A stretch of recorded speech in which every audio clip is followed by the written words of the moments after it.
Hey guys, you're watching BTech. I'm Basil, and this is a comparison between the OnePlus 5 and the Nokia 8 video.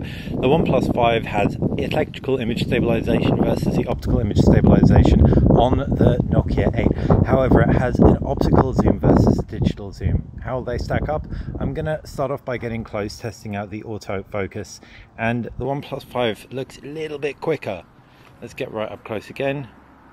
A little bit quicker, but both get lock on even on a transparent subject, which is notoriously difficult. Now pinch to zoom on the Nokia 8 and pinch to zoom on the OnePlus 5. This is the closest focal zoom on both devices.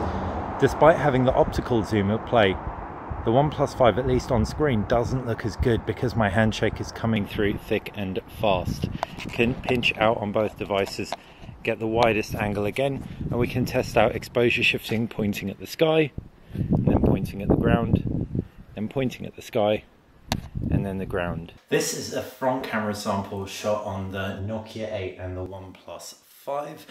Both phones are shooting in full HD, though the Nokia 8 can shoot a ridiculous 4K from its front camera.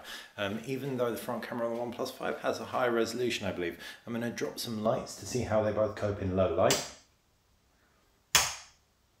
You can see the OnePlus 5 is exposing my face way more based on what's going on the screen, but the Nokia 8, even though it's really dark, has less on-screen noise all the way, and the OnePlus 5 just pulls detail from my face, ISO through the roof, and the Nokia 8 had some real trouble there. But hopefully this gives you an idea as to how the front cameras stack up.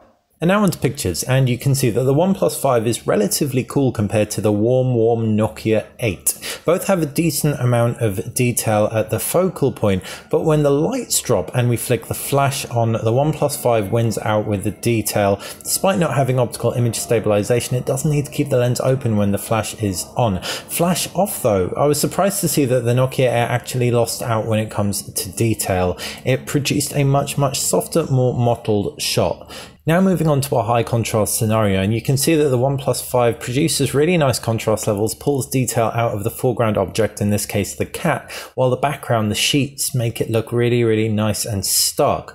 By contrast, the Nokia 8 is just a much less contrasting, much less visually pleasing image, and that doesn't really pull a huge amount of extra detail out. That said, it is less exposed and therefore produces slightly less noise. Still, overall, I prefer the shot from the OnePlus 5, and generally speaking, I'd say in video, the OnePlus 5 isn't quite as enjoyable to use as the Nokia 8.